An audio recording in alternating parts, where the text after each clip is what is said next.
xaflad ay soo qabanqaabiyeen mid ka mid ah beelaha Soomaaliyeed laguna caleema saarayay Ugaas Cali Nuur Maxamed ayaa lagu qabtay magaalada Muqdisho ee caasimadda dalka waxaana munaasabada ka soo qayb galay odayaasha dhaqanka nabadoono haween dhalinyaro iyo bulshada qaybaheeda kala duwan nabadoon Ibraahim Macalin Xuseen iyo nabadoon Cumar Maxamed Ismaaciil ayaa ugu horeyn madasha ka hadlay iyagoona xusay in ay soo dhaweynayaan caleema saarka Ugaas Cali Nuur daanu kala maqneen annaga waxaan ugu laxantaa Soomaaliya ajuuraanka dhaxdiisa muwaaqada dhaxdiisa waxaan ugu laxantaa inaan sheegato u badannahay meel badan baan ku wada kala jirnaa inaa ilaahay sukaana keenay saakad waqtaad noo maraysaan haddana ogaaska yar ilaahay garabkiisa galay waxa weeye waxaan doonaynaa inuu ummad isu keeno xilka weyn uu qaaday la garab galo oo xilkii nala qaadaan idinkan aad ogaaska maxaan ku dhahnaa saartaan baan doonaynaa waxaan mataqaanaa ku boodadinayaa ama aan ugu hambaliyaynayaa qabiilka Gidir Waaqle oo maanta dooranaya ugaas halkana soo fadhiisiyay beelaha ajuuraanna isugu yeedhay intay ka gaari karaan inkastoo gurigu yar yahay ajuuraan magaalada inta ka joogta baa mataqaanaa ilaa 3 kilomitir ma qaadaan oo kale macnaha marka waxaan idinku boodanayaa ugu ducaynayaa ugaaskii beesha jifada hoose iyo jifada sare oo ajuuraana iyo Soomaalida ururiya oo islaamka ah Allah ka dhigo intaana ducadii baan ugu ducaynayaa idinna waad ku mahadsantihiin haddaad maanta hoggaad yeelateen idin hoggaamiya sidoo kale waxaa munaasabada ka hadlay qaar ka mid ah ugaasyadii iyo nabadoonadii ka soo qayb galay caleema saarka alxamdulillaah anigoo ah magacayga Maxamed Cilmi Cabdi waxaan aad u taageersanahay in la doorto Ugaas Cali Nuur Maxamed Gaab waa soo dhaweynaynaa waana la shaqaynaynaa insha Allah ilaahay idinkii gudoomiye dhalinyarada Cali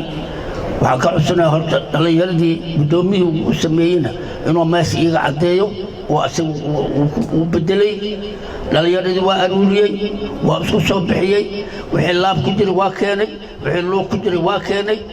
ma aqaano 2 bilood baan waxaan wadnay quraan aan wadnay oo maalin walba marra la akhrinaay asagaas intaas abaabul ka ahaa wixii ku xig anagaan ahayn oo dabada ka riixay maanta maalin iga farxad badan ma jirto haddii maanta yani aad isleedihiin raayadaan yani asagoo madaxda u nooya ama uu ka dhashay u yahayna ma u ahaan ajuuraan ugaasana waa ku soo daalnay waa noognay 70 iyo dhowr aan jirnaa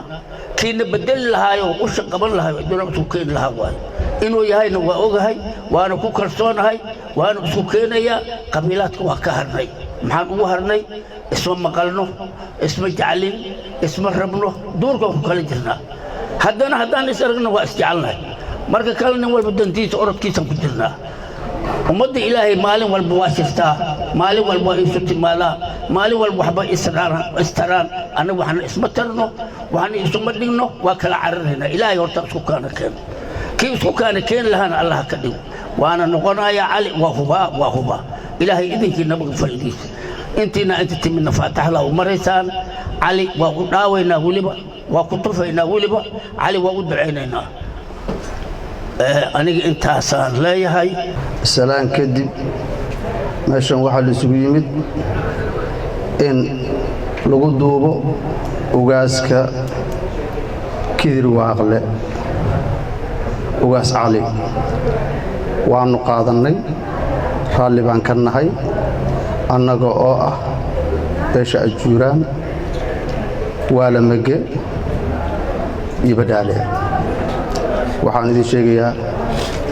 ugaaska Allah u fududeeyo arrintan waa la garab taagannahay heel iyo hooba biidnillaahi alkariim walaalahay aad u fara badan way ka soo qayb galeen waxaa Abwaan Cali Nuur la dardaarmayaa inuu ka taliyo aayaha Gidir Waaqle asagoo raadinaya maslaxadda oo Allah subhanahu wa ta'ala u faray marka insha Allah saasaan ku soo gabagabeynayaa waxaan kala ballamayaa ama kaa dardaamayaa Soomaaliya waxaa jira ninkaan soconin fadhiid la yiraahdo kuwa fadhiidka ah ku beerin kuwa fadhiida jira oo sidii loo doortay iska fadhiida fadhiidka maxaa u taqaanay waa inaan soconayno Soomaa ha ku beerin kuwaas dadaalka meesha ka wad walaalayaal maanta waxay inoo tahay maalin farxadeed hadalna wanaagiisii iyo macaankiisii intii iga horreysay oo caqlinta ayaa ku hadlay farxaddaas oo ah walaalaheenna gidir waaqle oo maanta caleemo saartay ugaas cali nuur oo laga yaqaana bulshada ajuuraan in badan ahaa nin ka soo shaqeeyay arrimaha bulshada beesha ajuuraan nin haddeer shaqadiisa hadda ay bilaabanaysa ma aha ajuuraan waa yaqaanaa waa nin muddo badan shaqadan arrimaha bulshada ku jiray haddana waxaa u raacday xilka ugaasnimo ee beesha gidir ay u idmadeen inuu hoggaamiyo beesha allah ooga dhiga kii ay ku baraarto beesha gidir waaqle isu keeno wiil caanaha looga dhigo allaha ka dhigo aan ku ekaanin jufadiisa beesha gidir waaqle u soo gudbo beerweynta ajuuraan beesha boqortooye ajuuraan qaasatan midowga gidir waaqle beesha boqortooye maaragtay ajuuraan waad mahadsantihiin marti sharafka nagu soo casuuma meeshan waa idin mahad celinayaa maaragtay waxaan imaanay maanta caleemasaarka beesha boqortooye ajuuraan ugaas cali nuur cali wadani aniga inkastoo hadda codkayga uu xiran yahay oonan hadal dheer geli karin oo waan qandhaysnahaye saacaab qoorta u maaluleen oo waan qandhaysnahaye saacaab qoorta u maaluleen caliyo wada dhalashada igu wacaan dhibka caliyo wada dhalashada igu wacaan dhibka ajuuraan ha israaco ha guulaystaan ajuuraan أنا waxaan leeyahay ducaan leeyahay waa ducaynaa ilaahay ha naga aqbalo inta meesha joogto ducada aan ducaynaa Allah naga aqbalo ducada Allah naga aqbalo caamo iyo culummo intii joogto waxaan ugu ducaynaynaa in ogaas jira ilaahay ka dhigo kii ummadda soo aruuray ilaahay ka dhigo kii oo la yiraaha abshir oo hay maalin khayr qabta la doortay la yiraaha Allah ka dhigo ajuuraan meel walba uu ku jiro kii soo aruuray Allah ka dhigo ugu dambeyn ugaas cali nuur maxamed oo ah ugaaska la caleemasaarayay ayaa ugu dambeyn ka mahad celiyay caleemasaarka maanta loo sameeyay waxaan ballan qaadayaa inaanan noqon doonin nin ku soo gabagaboobay ama ku soo koobmay beeshiisa gaarka waxaan ahay shaqaale u shaqeeya boqortooyada ajuuraan waana ahaan doonaa insha Allah ajuuraan ha noolaado ha jiro ha joogo insha Allah taariikhdii madoobeed way soo gabagabowday waxaa inoo bilaabmay bog cusub iyo baal dahaba taariikhda boqortooyada ajuuraan ma ahaan doonto tii ahayd sheegatanimo daciifnimo adarisnimo tafaraaruq iyo wixii la mida ajuuraan wuu jiri doonaa ajuuraan wuu soo laabtay waxaa jira cadow badan oo magaca ajuuraan dhibayo waxaa jira cadow sokeeye iyo cadow shisheeye intaba way jiraan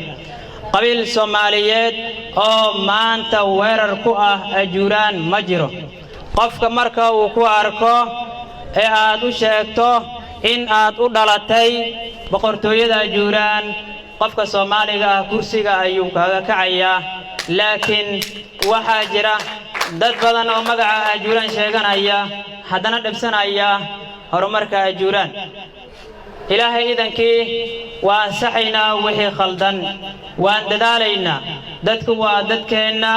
dadku waa ehelkeenna dhammaan waana u ducaynayaa